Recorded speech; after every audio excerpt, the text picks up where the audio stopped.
Hello everyone. नमस्कार दोस्तों, welcome to True IAS and PCS. तो फाइनली प्रीवियस दो लेक्चर में हम लोगों ने जो साइकोलॉजी का ऑप्शनल का यूपीएससी का सिलेबस डिस्कस करा था, अब हम अपनी क्लासेस जो हैं वो स्टार्ट करते हैं। तो जानते हैं कि साइकोलॉजी का डोमेन होता क्या है, साइकोलॉजी होती क्या है, इस सब्जेक्ट का जो बर्थ है वो हुआ कैसे, ये सारी चीज़ें जानते हैं।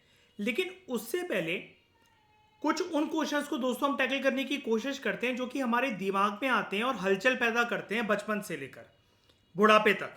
तो हम थोड़ा बहुत उन क्वेश्चंस को जानने की कोशिश करते हैं। तो बेसिक कोर्स की तरफ आने से पहले ये वाला जो लेक्चर है ये एक तरीके से एक एनेक्डोट की फॉर्म में, कुछ स्टोरी मेकिंग की फॉर्म में, जहां पर आपके दिमाग के अंदर जो क्यूरियोसिटी वाले क्वेश्चंस होते हैं उसको हम डील करने की कोशिश करेंगे। तो let's start with our chapter number 1 from 11th class NCERT, what is psychology. और व्हाट इज साइकोलॉजी के अंदर सबसे पहले जो हम टॉपिक पढ़ने जा रहे हैं that will be introduction to human psychology. तो दोस्तों राइटर हमें सबसे पहले यहां पर एक चीज पूछ रहे हैं कि हो सकता है कि जब आप साइकोलॉजी ऑप्ट कर रहे हो तो आपके टीचर ने आपसे पूछा हो कि why you opted for psychology over other subjects, आपको क्या अपेक्षा है इस सब्जेक्ट से, आप क्या लर्न करना चाहते हो। और अलग अलग स्टूडेंट्स के अलग अलग रिस्पॉन्स हो सकते हैं। अब ये क्योंकि 11th क्लास की एनसीईआरटी में लिखा हुआ है इसलिए मैंने एज इट इज़ कंटेंट यहाँ पर डाला हुआ है, ताकि अगर आपके पास बुक हो तो आपको किसी भी तरीके की कोई दिक्कत ना है।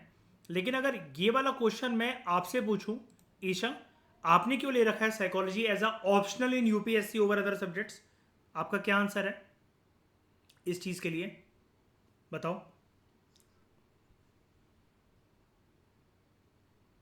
अच्छा, कल को आप मतलब एडमिनिस्ट्रेटर बनना चाहते हो तो आप दूसरे लोगों के बिहेवियर को ऑब्जर्व करना चाहते हो, है ना, अल्टीमेटली, क्योंकि आपको पब्लिक से साथ डील करना है ना।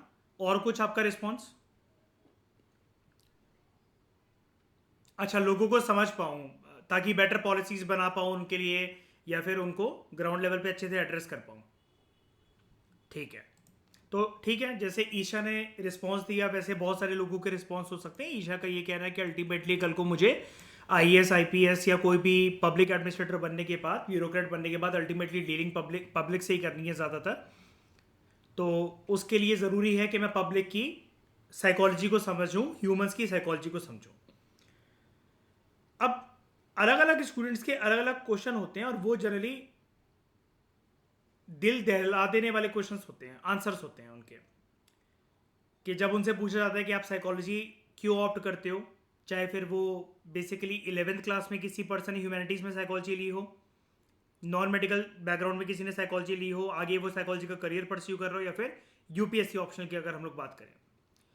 अब बहुत सारे स्टूडेंट्स जो है, राइटर हमें ये कह रहा है कि वो बेवकूफ़ी भरे रिस्पॉन्सेज भी देते हैं, जैसे वो ताकि ये पता लगा सके कि दूसरे लोग सोच क्या रहे हैं। देखो, ईशा ने हमें जो बोला या फिर किसी का जो आंसर हो सकता है वो ये हो सकता है कि दूसरे बिहेव कैसे कर रहे हैं, है ना। ईशा आपने बोला था कि दूसरे बिहेव कैसे कर रहे हैं, लेकिन इन दो बातों में फ़र्क है ना, कि कोई पर्सन बिहेव कैसे कर रहा है और कोई पर्सन सोच क्या रहा है। हम किसी के मन के अंदर घुसकर ये चीज़ पता लगा सकते हैं क्या कि कोई पर्सन सोच क्या रहा है? पॉसिबिलिटी है कि आगे जाके पता लगाओ, लेकिन वो एक प्रोफेशनल साइकोलॉजिस्ट का काम है और हम यहाँ पर एक स्टूडेंट्स की तरह है, राइट, है ना ईशा। चाहे फिर हम बात करें, अगर हम 11th क्लास में हो, 12th क्लास में हो, कॉलेज में परस्यू कर रहे हो, एमफिल पीएचडी या मास्टर्स कर रहे हो, या फिर यूपीएससी के अंदर ऑप्शनल हमारा सब्जेक्ट हो, हमारा काम सिर्फ इतना है कि हमें एग्जाम्स को क्वालिफाई करना है, ना कि हमें एक बहुत ज़्यादा प्रोफेशनल कोई ये पर्सन बनना है।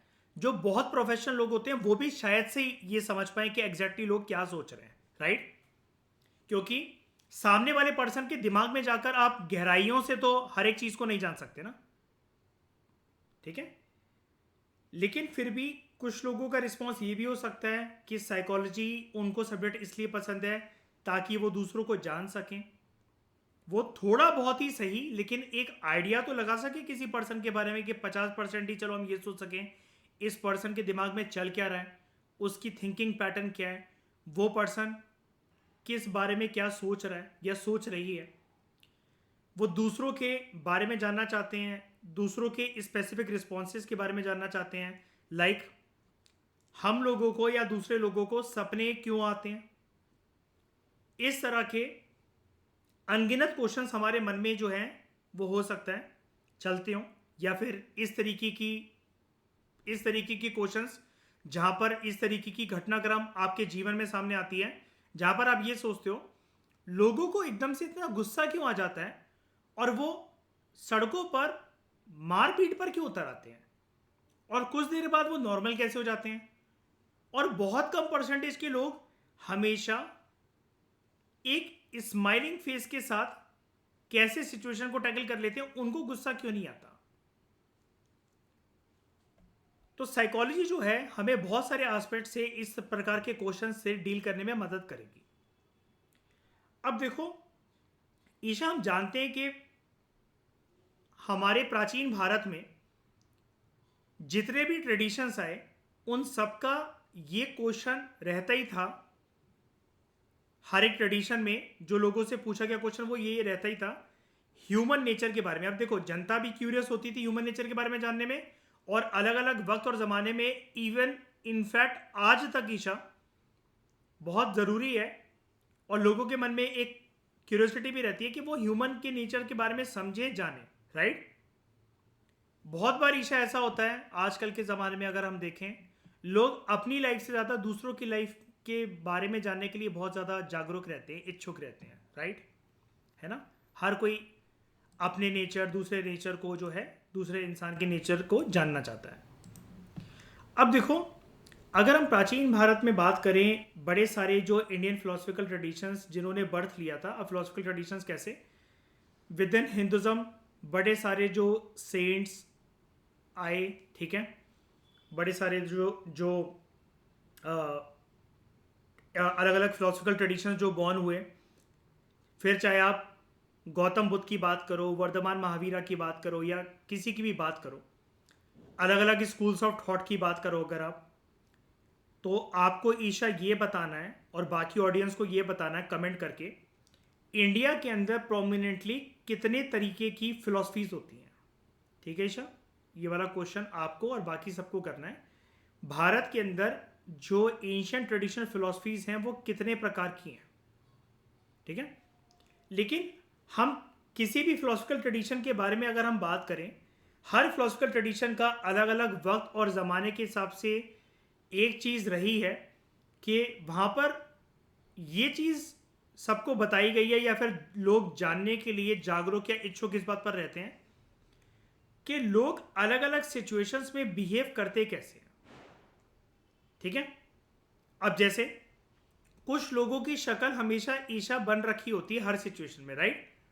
उनको कुछ भी आप कितना भी कर लो लेकिन वो हमेशा रूठे रहेंगे, दुखी रहेंगे, उन्होंने चेहरे पर नकाब लगा रखा होगा।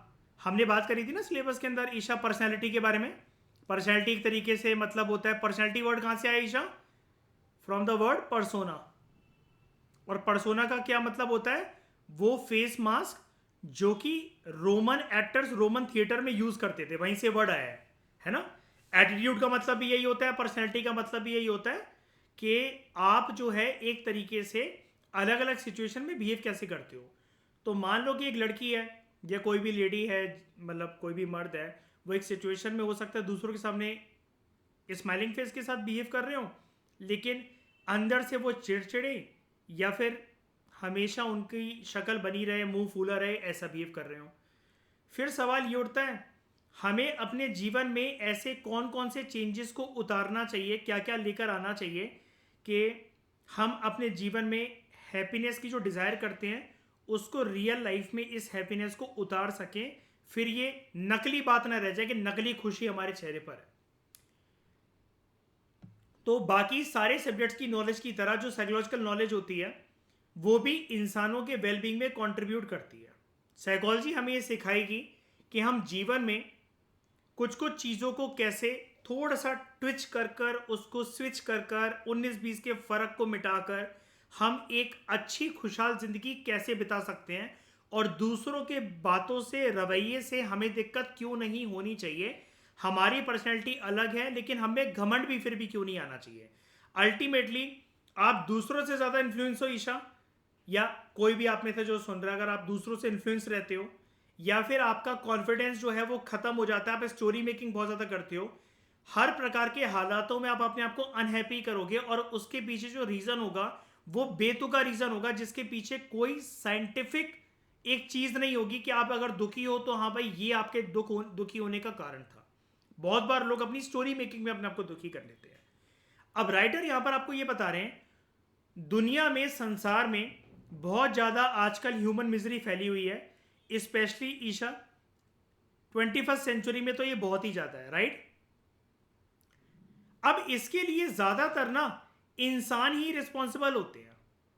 अगर यहां पर ये जो लोग हैं ये अगर डिस्प्लेस हो रहे हैं, कुछ भी अगर हो रहा है, मतलब हम लोग ये नहीं कह रहे हैं, मेरी बातों को गलत तरीके से इंटरप्रेट मत करना ईशा, मैं ये नहीं कह रहा हूं कि अगर ये लोग डिस्प्लेस हो रहे तो इन्हीं की गलती है। हो सकता है किसी कंट्री में युद्ध चल रहा हो और ये माइनॉरिटी कम्युनिटी हो और इनको अपना देश छोड़ के जाना पड़ा, तो उसमें बेचारों की इनकी क्या गलती। लेकिन हम यहां पर ये बोल रहे हैं, इंसान को अलग अलग समय पर जब भी किसी कठिनाइयों का, परेशानियों का मास नंबर में सामना करना पड़ता है ना, जिससे ईशा एक दो ह्यूमन बींग्स नहीं, बहुत ज्यादा संख्या में ह्यूमन बींग्स प्रभावित होते हैं, उसके पीछे इंसान ही, इसके पीछे कोई ना कोई कारण है। यानी कि किसी इंसान की गलतियों का खामियाजा कोई और इंसान भुगतता है, किसी एक इंसान की करतूतें दूसरे इंसानों पर प्रभाव डालती हैं।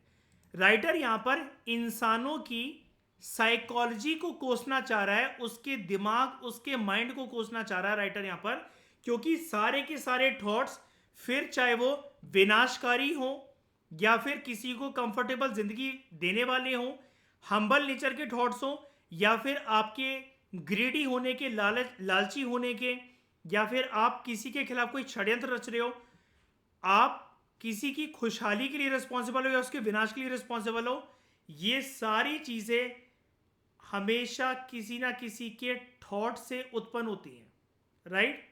और कभी भी किसी एक इंसान का थॉट या एक idea and number of humans को, है ना, प्रभावित कर सकता है, उनके जीवन में पॉजिटिव डायमेंशन या फिर एक विनाशकारी तौर पर नेगेटिव डायमेंशन डालने का ये थॉट या एक आइडिया दम रखता है, राइट। इसका मतलब ह्यूमन साइकोलॉजी का इंसानी जीवन काल में बहुत प्रभाव है कि नहीं है ना ईशा, ठीक है। अब जैसे बहुत बार हमारे सामने ये सवाल उत्पन्न होता है हमारे दिमाग में कि 9/11 का जो हमला था अमेरिका में, वो हुआ ही क्यों। तो ईशा और आप सभी का, जितनी भी यूट्यूब ऑडियंस मुझे सुन रही है, आपका दूसरा होमवर्क ये है कि आपको ये बताना है 9/11 का हमला कौन सी कंट्री में हुआ था, ठीक है, इसको किसने अंजाम दिया था। ये तो पर्सन आपकी स्क्रीन पर है, कौन है ईशा ये आपके एक्स बॉयफ्रेंड जैसा लग रहा है कोई, कौन है ये।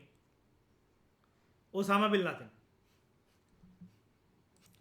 तो ये है ओसामा बिन लादेन, ठीक है, 9/11 हमले का मास्टरमाइंड। तो आपको ये बताना है कि 9/11 का हमला कौन सी कंट्री में हुआ था, ठीक है। और ये जानते हो ईशा क्या है, 2 प्लेन कहां पर गए थे, किसके ऊपर अटैक हुआ था।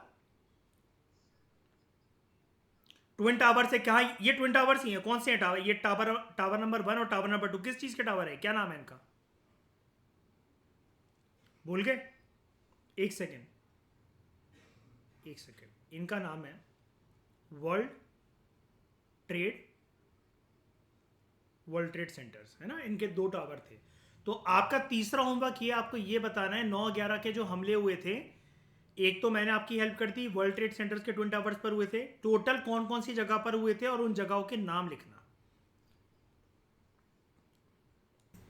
तो 9/11 के हमले क्यों हुआ, ये आपके दिमाग में आ सकता है, या फिर इराक में वॉर क्यों हुआ। अब यहाँ पर जो इराक की वॉर चल रही है ना, इराक की वॉर की जो दोस्तों बात हो रही है, यहाँ पर बात हो रही है फर्स्ट गल्फ वॉर की, सेकेंड गल्फ वॉर की, जहाँ पर यूएसए ने कोलिजन पार्टनर्स को मिलाकर इन्वेजन करी थी इराक के अंदर। इराक ने किसको इन्वेड करा था, ये तीसरा होमवर्क है आपको जो बताना है।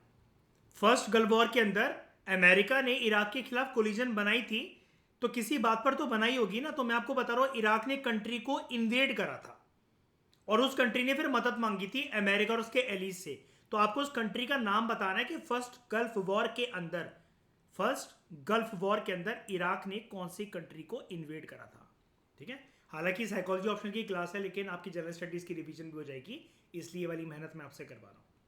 फिर आपके दिमाग में ये भी क्वेश्चन आ सकता है कि क्यों मासूम लोग जिनका कुछ कसूर भी नहीं होता है, पास्ट में जो बॉम्ब ब्लास्ट के जो हमले हुए हैं जिनको आतंकवादियों ने अंजाम दिया है, और बॉम्ब ब्लास्ट के हमले बहुत खतरनाक होते हैं, तो बहुत सारे मासूम लोगों की ज़िंदगी जो है वो चली जाती है उन हमलों में। भगवान ना करे ऐसा कहीं पर भी हो, लेकिन पास में जो हुए हैं जैसे दिल्ली में, मुंबई में, श्रीनगर में, नॉर्थ ईस्ट में, तो लोगों को क्यों, इनोसेंट लोगों को क्यों बॉम्ब ब्लास्ट या फिर टेररिस्ट की गोलियों का सामना करना पड़ा, उनका जीवन एकदम से क्यों चला गया।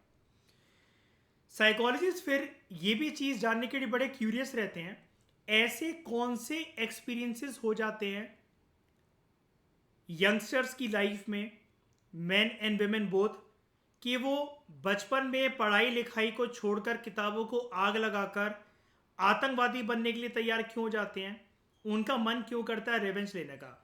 हालांकि ये वाले साइकोलॉजिकल एंगल को मैंने आपको बताया था जनरल स्टडीज पेपर 3 के अंदर। ईशा याद है इंटरनल सिक्योरिटी के लेक्चर में जो हमारा पहला टॉपिक चल रहा था फाउंडेशन कोर्स के अंदर, पहले टॉपिक का नाम क्या है, linkages between development and spread of extremism. उसके अंदर मैंने आपको दिल जले मूवी के बारे में भी बताया था ना, अजय देवगन की, है ना। तो कैसे वो एक बहुत टॉपर होता है अपने कॉलेज का, लेकिन जीवन में कुछ ऐसी परिस्थिति हो, दिल जले, है ना, जीवन में कुछ ऐसी परिस्थिति हो जाती है कि अजय देवगन उस मूवी में आतंकवादी बनने के लिए तैयार हो जाता है, और दूसरे आतंकवादी जब उसको अपने ग्रुप में शामिल कराना चाहते हैं तो कैसे उसका ब्रेन वॉश कर देते हैं। हमने ये भी पढ़ा था जीएस पेपर 3 के अंदर, इसी सिलेबस के पॉइंट में, linkages between development spread of extremism के अंदर। ईशा याद है आपको वो जो सीपीआई एमएल की पार्टी बनी थी, चारू मजुमदार, नेक्सलाइट्स का बर्थ होना, ये सब याद है। उनको लगने लगा था कि डेमोक्रेसी इंडिया में फेल हो चुकी है, और आज भी नेक्सलाइट्स की यही समस्या है। रेड कॉरिडोर के बारे में आप जानते होंगे, है ना। तो साइकोलॉजिस्ट ये मेंटेलिटी जानने के लिए बहुत इच्छुक रहते हैं कि ऐसा क्या हो जाता है कुछ लोगों के जीवन में कि जैसे हमें इस देश से प्यार है ईशा, राइट, अगर चलो नफरत है भी, तो हमारे दिमाग में करंट सिचुएशन ये तो है नहीं कि हम प्रशासन के खिलाफ हथियार उठा लेंगे या एमएलए को, एमपी को, विधायकों को मार डालेंगे। जिन लोगों ने हमारा कुछ भी नहीं कर रखा है, जो बेकसूर लोग हैं, हम उनको गोलियों से या बॉम्ब से उड़ा देंगे। लेकिन कुछ लोगों के दिमाग में ये मानसिकता पैदा कैसे हो जाती है, इन सारी चीज़ों को हम डील करेंगे। और आपको पता होगा ना ईशा, सिलेबस के अंदर हमने इसके बारे में बात भी करी थी कि ये सब चीज़ें हम जानने वाले हैं। ठीक है, ये साइकोलॉजी आपको सारे सब्जेक्ट्स में हेल्प करेगी, और बहुत ज़्यादा हेल्प करेगी ऐसे राइटिंग में और जनरल स्टडीज़ पेपर 4 की केस स्टडीज़ में। आपको हमेशा एक एज मिलेगी दूसरे लोगों से, हमेशा, क्योंकि आपका आंसर ज़्यादा बैलेंस, ज़्यादा लॉजिकल और ज़्यादा दमदार आंसर आपका होगा। हाँ, जिसके पास ऑप्शन नहीं है, फ्री टाइम में ये पढ़ सकते हो, इसमें कोई रट्टा तो मारना ही नहीं है। आपके आंसर बहुत फ्रैंक होते हैं, आप जो सोचते हो वो आपको लिखना पड़ता है। बस आगे चलकर कुछ कुछ साइकोलॉजिस्ट की थ्योरीज आएंगी, उसके बेसिस पर अपने जीवन के जो भी एक्सपीरियंसेस होते हैं, अच्छे बुरे, लव, इमोशनल, या फिर कोई हमें छोड़कर चला गया, कोई हमारे जीवन में आए, ये सारी चीज़ें हमें रियल में लिखनी होती हैं। और जीएस पेपर 4 की केस स्टडीज में भी तो यही होता है आंसर राइटिंग का फिनोमिना, कि आपको एक एग्जांपल रियल जो आपकी लाइफ होती है वो जरूर लिखो, तब आपको ज्यादा आंसर मिलते हैं। और ऐसे राइटिंग के अंदर भी यही होता है। और जनरल स्टडीज पेपर 1 से लेकर पेपर 3 तक कोई कितना भी पढ़ ले ईशा, लेकिन अगर ऐसे राइटिंग और ऑप्शनल अगर ऐसे राइटिंग और जीएस पेपर 4 अगर उसका स्ट्रांग नहीं है, उसका सिलेक्शन होना मीन्स में असंभव है, क्योंकि एक अपर लिमिट लग जाती है। जैसे जो इकोनॉमिक्स के या हिस्ट्री के या पॉलिटी वाले जो सब्जेक्ट्स हैं, उसमें 19-20 का फर्क ही होता है। जो पर्सन प्रीलिम्स को निकालने के बाद मेंस लिख रहा है ना ईशा, और आप लोग भी सुनो, बाकी जनरल यूट्यूब ऑडियंस के बाकी सबसे भी मैं ये रिक्वेस्ट करूंगा कि आप ही सोचो कि आपके बहुत बेहतरीन आंसर ऐसे हो जाएंगे, आपको बहुत रिमार्केबल मार्क्स मिल जाएंगे। ऐसा नहीं होता, एक लिमिट तक ही आप जो सब्जेक्ट वाली नॉलेज आप उसको सीख कर सकते हो। फर्क जो लोगों के पड़ता है आंसर्स में, वो पड़ता है ऐसे राइटिंग में, ऑप्शनल में और जनरल स्टडीज पेपर 4 जिसका नाम है एथिक्स, इंटेग्रिटी एंड एप्टीट्यूड, और उसमें भी केस स्टडीज वाले जो आंसर होते हैं। लेकिन इंसानों के नेचर की आगे बात करते हैं। इंसानों के नेचर की एक दूसरी साइड भी तो होती है ईशा। जैसे एक पर्सन है, आपने शायद से इनका नाम नहीं सुना होगा, सुन रखा है कि ईशा, मेजर HPS अहलूवालिया। पाकिस्तान के साथ जब युद्ध चल रहा था हमारे भारत का, एक बार की बात है, इनको गोली लगी थी कमर के नीचे, और कमर के नीचे वाला जो इनका पूरा पोर्शन है वो पूरा पैरालाइज हो रखा है इनका, ठीक है। लेकिन फिर भी ईशा इतनी मेहनत और मुशक्कत करते हुए इन्होंने माउंट एवरेस्ट की चढ़ाई करी थी, और ये है इनकी फोटो। माउंट एवरेस्ट पे इन्होंने चढ़ाई करी थी। नीचे कमर के नीचे वाला हिस्सा पूरा इनका पैरालाइज्ड है। और यहां पर देखो ईशा क्या लिखा हुआ है, major HPS Ahluwalia became third Sikh, तीसरे सरदार बने to climb Mount Everest. Major HPS Ahluwalia became the third Sikh to climb the Mount Everest throughout his career. इन्होंने बहुत मेजर कॉन्ट्रीब्यूशन दी है to the social work, sports, environment, adventure and disability sector in the history of globe. He is the 21st man to climb Mount Everest and one of 6 Indian man. तो आप इसको ऐसी चीजों को use कर सकते हो ऐसे राइटिंग में। पेपर 4 के अंदर अगर आपको इंट्रिंसिक मोटिवेशन के बारे में बताना हो, ठीक है। अब हम जानते हैं मेजर HPS अहलूवालिया की मेंटेलिटी कैसे अलग है आतंकवादियों की मेंटेलिटी से। इनके दिमाग में ऐसा क्या चला, what moved him to climb such heights. अब ये एक ह्यूमन नेचर ही तो है ना इनका कि जो उनको आतंकवादियों से अलग बनाता है। ये सब कुछ खोने के बाद भी ईशा प्रोडक्टिव काम में इन्वॉल्व है जीवन में, और जिनके साथ कोई गलत घटनाक्रम हुई थी वो आतंकवादी बन गए। अब क्या गलत, एक बात बताओ, इनके साथ नहीं हुआ क्या जीवन में? इनके भी तो गलत मोड़ आया, ये भी तो चाहते तो ओवर थिंकिंग में अपने आप को मार डालते बैठे बैठे, मेरा तो सब कुछ खत्म हो गया, अब तो मैं चल ही नहीं सकता, मैं तो पैरालाइज्ड हूं, है ना। पर्सन के पास 100 रीजन है अगर वो बहाने देने पर आए। लेकिन आप मुझे बता सकते हो कि इनका कौन सा इमोशन जो है वो एक्टिवेट हुआ, जो इनके दिमाग में बैठा हुआ था और जो इनको माउंट एवरेस्ट तक ले गया पैरालिसिस होने के बावजूद भी? बता सकते हो? इंट्रिंसिक मोटिवेशन, मैंने सिलेबस में ये वाला पॉइंट डिस्कस करा था आपसे। Intrinsic motivation. अब एक बार बताओ, अगर इनको कोई भी बाहर से मोटिवेट करता तो इन पे इतना फर्क पड़ता क्या कि माउंट एवरेस्ट की चढ़ाई कर जाते? पैरालिसिस में तो लोगों को ईशा ये भी बोल दो कि तुम अपना फ्लोर चढ़ जाओ, तो वो पर्सन उसमें भी बहाना देने लगे, नहीं भाई मेरे घर में तो लिफ्ट होनी चाहिए, ऐसा होना चाहिए, वैसा होना चाहिए। ये पर्सन माउंट एवरेस्ट चढ़ गया यार, highest peak of the world. तो क्या चीज इनको मोटिवेट करती है? क्या दूसरों की बातों ने इनको मोटिवेट करा? क्या नहीं, इनकी मोटिवेशन ये खुद थे। और जो मोटिवेशन हमारे अंदर से निकलती है उसको हम क्या कहते हैं ईशा? Intrinsic motivation. घबराना नहीं है ईशा, और आप लोग भी, बाकी सब लोग जो सुन रहे हो, धीरे धीरे करते करते आप ये सारी चीजें सीख जाओगे, और जब सारा ज्ञान बटोर लोगे तो उसको भर भर के ऐसे में, इंटरव्यू में, अपने ऑप्शनल में एग्जांपल देती हो, और जीएस पेपर 4 में केस स्टडीज को सॉल्व करते हो, आप लोग इसको यूज करना। अच्छा ईशा, मुझे एक बात बताओ, इंट्रिंसिक मोटिवेशन का सौतेला भाई कौन होता है? जब हमें मोटिवेशन बाहर से मिलती है हम उसको कौन सी मोटिवेशन कहते हैं? गुड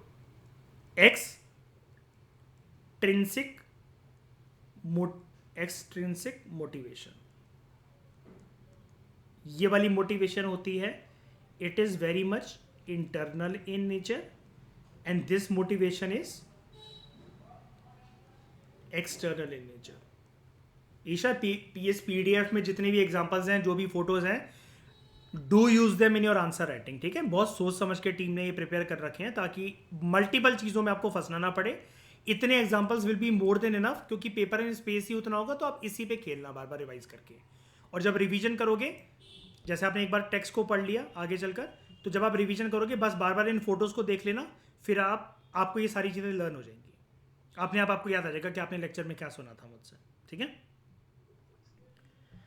अब देखो, जो मॉडर्न साइकोलॉजी है ना, वो बहुत सारे जो माइक्रो लेवल के जो फिनोमेना होते हैं जो कि काफ़ी नेबुलस हैं। नेबुलस का मतलब होता है Isha, anything which is uncertain, जिसके बारे में कोई क्रिस्टल क्लियर आंसर नहीं होता है। मॉडर्न साइकोलॉजी उसको भी समझती है कि देखो, इंसानी दिमाग का कोई आरंभ या अंत है? आपकी थिंकिंग के ऊपर कोई स्टार्टिंग पॉइंट या कोई ब्रेक है ईशा, किसी का भी नहीं ना। तो लोगों की साइकोलॉजी अलग अलग काम से काम करती है, अलग अलग तौर तरीकों से। अब जैसे हम डिस्कस कर रहे थे कि कुछ के जीवन काल में ऐसी घटना हो जाती है कि वो बंदूक और हथियार उठा लेते हैं देश के खिलाफ, सरकार के खिलाफ, प्रशासन के खिलाफ, और वहीं पर कोई जो पर्सन है वो जीवन में अपना नाम कमाता है अच्छे कामों से और प्रोडक्टिव काम करता है, जैसे मेजर एचपीएस आलूवालिया सर, है ना। तो साइकोलॉजी, मॉडर्न साइकोलॉजी कुछ नेबुलस अनसर्टेन माइक्रो लेवल के फिनोमेना को भी समझने की कोशिश करती है, जैसे व्हाट इज कॉन्शियसनेस। हमारे माइंड के ना 3 लेवल होते हैं ईशा, बताओ कौन कौन से। कौन सा माइंड सबसे पहले, कौन सा माइंड होता है? कॉन्शियस माइंड होता है। दूसरा कौन सा होता है? सबकॉन्शियस, जिसको हम एक और नाम से बोलते हैं क्या, प्री कॉन्शियस माइंड, है ना। और उसके बाद होता है अनकॉन्शियस माइंड। फिर हम ये भी जानने की कोशिश करते हैं, मॉडर्न साइकोलॉजी ये भी जानने की कोशिश करती है कि कुछ कुछ लोग आवाज़ों के चलते भी अपना जो अटेंशन है या जो फोकस है वो कैसे मेंटेन करके रखते हैं। जैसे बहुत बार ईशा हमारी कंप्लेंट होती है, यार मैं यूपीएससी की तैयारी कर रहा हूँ मम्मी, यार मैं यूपीएससी की तैयारी कर रही हूँ, शोर शराबा करते रहते हो, यार मुझे पीजी दिला दो, मुझे लाइब्रेरी भेज दो, मुझे नहीं पढ़ना घर में, तुम्हारे कलेशों के चक्कर में मेरा एग्जाम क्लियर ही नहीं हो पाएगा। होता है ना ऐसा। लेकिन बहुत सारे लोग तो, उनके ज्वाइंट फैमिली होती है, इतना शोर शराबा होता है, कुछ लोगों को नॉइज से बहुत इरिटेशन होती है, आधी विल पावर आधी एनर्जी वो ऐसे ही बर्बाद कर लेते हैं। लेकिन कुछ लोग जो होते हैं वो कहते हैं क्या फ़र्क पड़ता है भाई, मेरा गोल अलग है, जो चीज़ें मेरे कंट्रोल में नहीं है, फिर जिन चीज़ों के लिए मेरे पास पैसा नहीं है खर्च करने को, अलग रूम लेने को, अलग पीजी लेने को, मुझे ऐसे ही पढ़ना है। तो ये जो पर्सन है, मान लो इसका नाम है रोहित, ठीक है, और इसका नाम कुछ भी रख देते हैं, इसका नाम क्यारा बोल देते हैं इसको। तो रोहित का नेचर जो है वो क्यारा से अलग कैसे, नॉइज में ये इतना एनॉय क्यों हो जा रहा है, और ये इसको बंदी को फर्क भी नहीं पड़ता, ये तो अपना अटेंशन फोकस बिल्कुल बरकरार रखी हुई है, ये अपनी विल पावर को या फिर फालतू में ओवर थिंकिंग में वेस्ट ही नहीं कर रही कि चोर चर आ रहा है वो आ रहा है, ठीक है। और बहुत बार ऐसा भी एक्साइटमेंट देखा जाता है जब क्राउड जो है वो एकदम से फ्रेंजी हो जाता है। फ्रेंजी का मतलब समझते हो आप? एकदम से उसकी उत्तेजना बढ़ जाती है ईशा, पागलपन में। जैसे कुछ जो सपोर्टर्स हैं वो फुटबॉल गेम देखने गए हुए थे, इनके जिसको सपोर्ट कर रहे थे टीम को, वो जीत गई वो टीम, और इन्होंने पता नहीं क्या हो गया इनको, एकदम से शॉपिंग कॉम्प्लेक्स में आग लगा दी एक्साइटमेंट में। क्योंकि शॉपिंग कॉम्प्लेक्स में हो सकता है ऐसी दुकानें हो कि जो इनकी राइवल टीम को उनकी सपोर्ट कर रहे हो। बहुत बार स्पोर्ट्स में ऐसा होता है ना कि भाई खेल रहे हैं विराट कोहली धोनी, लोग घर में बैठे बेडरूम में सोफे पर बैठकर एक्साइटमेंट दिखा रहे हैं, और इंडिया की टीम क्रिकेट मैच में या किसी भी मैच में हार गई, उनके घर के बाहर जाकर धरना प्रदर्शन कर रहे हैं, उनका पुतला जला रहे हैं। तो ये ह्यूमन नेचर है क्यों, ये भी मॉडर्न साइकोलॉजी समझने की कोशिश करती है, जिसको अपने कोर्स में हम भी समझेंगे। अब एग्जैक्टली इन कॉम्प्लेक्स क्वेश्चंस का जो आंसर है वो साइकोलॉजी के पास नहीं है, एग्जैक्टली नहीं है, ठीक है। लेकिन फिर भी हम ये जानने की कोशिश ज़रूर करते हैं साइकोलॉजी को पढ़ते हुए कि ये सारे फिनोमेना होते क्यों हैं, और जो साइकोलॉजी पढ़ लेता है तो उसको फिर पता लगने लग जाता है कि अच्छा ये चल रहा है सामने वाले के दिमाग में, ये हरकत इसलिए होती है, अगर सिचुएशन ऐसी आई ABC, तो इसका जो इफेक्ट या जो रिजल्ट निकलेगा वो पक्का XYZ की फॉर्म में निकलेगा। साइकोलॉजी पढ़ने से ये जो मेंटल इंट्रोस्पेक्शन होती है, माइंड इंट्रोस्पेक्शन होती है, कि आप अपने दिमाग को, दूसरों के दिमाग को इंस्पेक्ट करने लग जाते हो, ये जो पावर है ये एक्टिवेट होने लग जाती है साइकोलॉजी पढ़ते हुए। और सबसे अच्छी बात इस डिसिप्लिन की ये, जो कि दूसरी साइंसेस से मिसिंग है, कि साइकोलॉजिकल प्रोसेसेस जो होते हैं, ज़्यादातर हमें भी पता है ईशा, चाहे हम कुछ दिमाग में प्लानिंग प्लॉटिंग कर रहे हो, या कुछ सोच रहे हो, या किसी के खिलाफ कोई इमोशन रखे हो, चाहे उससे नफरत करते हो चाहे प्यार करते हो, और सामने वाला चाहे हमारे लिए ऐसा करता हो, ज़्यादातर ये सारी चीज़ें इंटरनल होती हैं। और दूसरे इंसानों को किसी और इंसानों के बारे में जो उनका इंटरनल बिहेवियर होता है वो पता कैसे लगता है? Only through observation. जैसे एक मूवी आई थी अभी कुछ टाइम पहले, आपने शायद से देखी होगी, आप लोगों ने, ईशा आपने देखी होगी, सत्यप्रेम की कथा। क्यारा इसमें शादी कर लेती है कार्तिक आर्यन से, और वो उसको यही बोलती रहती है कि नहीं भाई तुम मेरे पास मत आना, do not touch me, we will not have physical intimacy, ठीक है, मैं क्योंकि जो है अनकंफर्टेबल हूँ, या फिर I have interest in girls only. तो कार्तिक आर्यन बड़ा कंफ्यूज होता है, वो समझने की कोशिश करता है कि ऐसा क्यों कह रही है ये। एक्चुअली क्या होता है कि इसका जो एक्स होता है या जिसको बॉयफ्रेंड होता है ना, उसने विदाउट कंसेंट इसके साथ फिजिकल रिलेशन बनाया होता है। तो काइंड ऑफ कह सकते हो आप उसको कि इसका रेप हुआ होता है। और ये वाली चीज़ ये बता पाती है नहीं पहले, शादी से पहले इसको। और शादी के बाद जब भी कार्तिक आर्यन इसको टच करता है तो इसको जो अपने पास का जो ट्रॉमा है वो इसके दिमाग में दोबारा क्लिक होने लग जाता है। तो Isha, can you tell me a disorder जो हमारे पास के ट्रॉमा से कभी कभार पर्सन को हो सकता है या एक्टिवेट होता है, एक डिसऑर्डर ऐसा होता है, आपने शायद से नाम सुना होगा एक ईशा, PTSD, ठीक है। क्या कहते हैं हम इसको, इसकी फुल फॉर्म होती है post traumatic stress disorder. Isha, past में जो हमारे जो ट्रॉमा हुआ होता है ना, और आप लोग भी सुनो जब जो आप लोग लेक्चर देख रहे हो, पास्ट में दोस्तों जब हमारे ट्रॉमा हुआ होता है ना किसी भी चीज़ को लेकर, मे नॉट गॉट टू सो, भगवान ना करे ऐसा किसी के साथ हो, लेकिन कोई रेप विक्टिम है, किसी ने किसी नेचुरल डिजास्टर में अपने घर वालों को खो दिया, या भयानक मौत किसी जिससे आप प्यार करते थे अपनी आंखों के सामने देख ली, या टेररिस्ट ने आपके घर वालों को मार दिया, या आपके साथ किसी प्रकार की कोई बदसलूकी हुई, ये बहुत बार इंसान को ट्रॉमा पहुंचा देती है ये सारी इवेंट्स। और बहुत बार ये ट्रॉमा इंसान के दिमाग में गहराई से जाकर इतनी गहरी पकड़ पकड़ लेता है कि वो डिसऑर्डर में कन्वर्ट हो जाता है, पर्सन मानसिक रूप से बीमार हो जाता है, और वो जाके कन्वर्ट होता है into a disorder known as PTSD, post traumatic stress disorder, जिसको हम कहते हैं। तो दोस्तों धीरे धीरे ऐसे ही आपका बेस बनता जाएगा। जैसे आज के लेक्चर में हमने बड़ी सारी टर्म सीखी, मैंने आपको कुछ कुछ होमवर्क भी दिया करने को, आप वो करना, हालांकि वो चलो हिस्ट्री वगैरह एंड दूसरे स्टफ से रिलेटेड है। लेकिन जैसे आज आपने एक डिसऑर्डर के बारे में जाना कि पास्ट में जब हमारे जीवन में किसी प्रकार का हमें कोई ट्रॉमा होता है तो एक डिसऑर्डर हो सकता है पर्सन को हो जाए, हो सकता है, मैं ये नहीं कह रहा होगा ही होगा, तो उसको हम कहते हैं PTSD। फिर हम पर्सन को दोस्तों ये भी समझाते हैं कि कैसे आपको नॉर्मल लाइफ जो है वो रिज्यूम करनी है, जहाँ पर सिलेबस के अंदर आपने एक पॉइंट देखा होगा, रिहैबिलिटेशन,